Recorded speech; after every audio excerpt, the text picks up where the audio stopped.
हाँ चलो, 2 मिनट रुक जाए।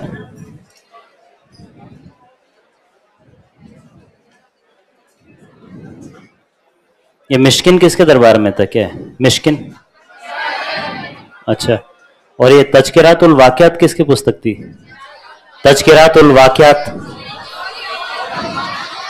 जौहर आफ्ताब से। कानून हुमायूनी किसकी थी? खौंद मीर की।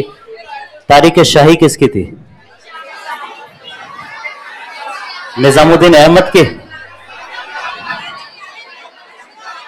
अच्छा, अहमद यादगार की। ठीक है, तो निजामुद्दीन अहमद की क्या है? तबकात अकबरी। तबकात अकबरी, चलो याद है। चलो ठीक, बहुत बढ़िया। मुगल कालीन चित्रकला, वो बाबर, इसने इसके हेरात का बीजा नामक हेरात का चित्रकार का उल्लेख किया। इसे पुरू का राफेल कहा जाता है और इससे बाबर की चित्रकला में रुचि का पता चलता है। हुमायूं, इसके काल में फारस से 2 चित्रकारों को भारत लेकर आया। क्या नाम इनका? मीर सैयद अली तबरीजी, उपाधि नादिरुल असर। फिर अब्दुल समद सीरी कलम उपाधि। और विशेषताएं पांडुलिपि चित्रण और फारसी प्रभाव। और एक पांडुलिपि का चित्रण शुरू हुआ इसके काल में। हमजानामा का चित्रण आरंभ हुआ जो अकबर के काल में पूरा हुआ। फिर अकबर अबुल फजल के अनुसार 17 चित्रकार थे अकबर के दरबार में। फिर दसवंत, ये कार जाति से था। रजमनामा में इसके चित्र मिलते हैं और ये मानसिक रूप से विक्षिप्त हो गया एवं इसने आत्महत्या कर ली। फिर बसावन, इसने ये व्यंग्यात्मक चित्र बनाता था और इसका मजनू एवं कृष्ण का एक घोड़ा, इसका चित्र प्रसिद्ध है। ठीक है। और मिस्किन के चित्रों पर ये यूरोपीय चित्र बनाता था। इसके चित्रों पर यूरोपीय प्रभाव है। और अन्य चित्रकार महेश लाल मुकुंद सांवलदास। और विशेषताएं लाल, काला, पीला, नीला रंगों का प्रयोग, गोल ब्रश का प्रयोग और फारसी शैली के प्रभाव और भित्ति चित्रण और यूरोपीय प्रभाव की शुरुआत। ठीक है। इसके काल में अब्दुल समद को टकसाल का अधिकारी नियुक्त किया गया। फिर जहांगीर, तुजू के जहांगीरी के अनुसार जहांगीर स्वयं एक अच्छा चित्रकार था। इसके काल को मुगल चित्रकला का स्वर्ण काल माना जाता है। और इसने अगारिजा खान के नेतृत्व में आगरा में चित्रशाला का निर्माण करवाया। अगारिजा खान के नेतृत्व में चित्रशाला हो गया। फिर उसके बाद मुख्य कलाकार मंसूर, उपाधि नादिरुल असर।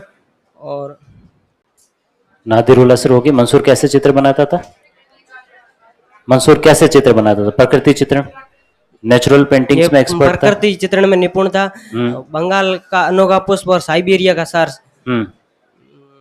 फिर अबुल हसन, उपाधि नादिर उल जमा।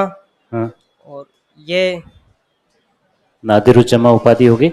और इसका जो एक तो चित्र है कि जहांगीर के, तुजू के जहांगीरी के मुख्य पृष्ठ का चित्रण किया। मुख्य पृष्ठ का चित्र किया। और इसका असंख्य गैलरियों का चित्र लंदन के संग्रहालय में रखा गया है।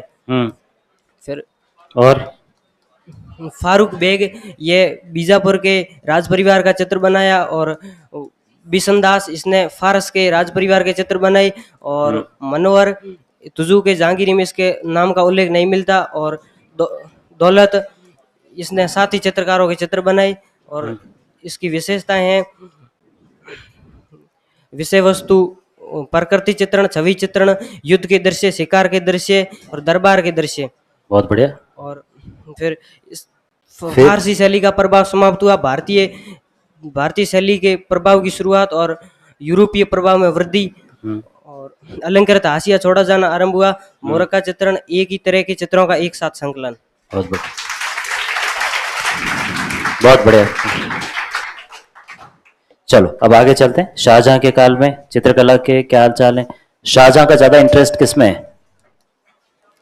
शाहजहां की हॉबी किसमें है? निर्माण कार्यों के अंदर। तो जहांगीर के काल में तो हम देखते हैं कि मुगल चित्रकला का स्वर्ण काल है। और शाहजहां के काल में हम ऑलरेडी देख चुके हैं किसका स्वर्ण काल है? स्थापत्य कला का। तो शाहजहां का जो इंटरेस्ट था वो आर्किटेक्चर में ज्यादा था, इसलिए उसने खूब निर्माण कार्य करवाए। पेंटिंग्स में इतना ज़्यादा इंटरेस्ट है नहीं, पर फिर भी उसने पेंटिंग्स पर कोई प्रतिबंध वगैरह नहीं लगाए। चित्रकार अभी भी पेंटिंग्स वगैरह कर रहे हैं। और एक शाहजहां को एक शौक था, शाहजहां यूं अपने खुद का जो चित्र बनवाता था, एक देवता की तरह ऐसे चित्र बनाता था चेहरे के आसपास, जैसे ये एक हेलो बनाने की जो है ये एक वो थी, ये जो है ना यूं यूं ऐसे ऐसे जो है पीला पीला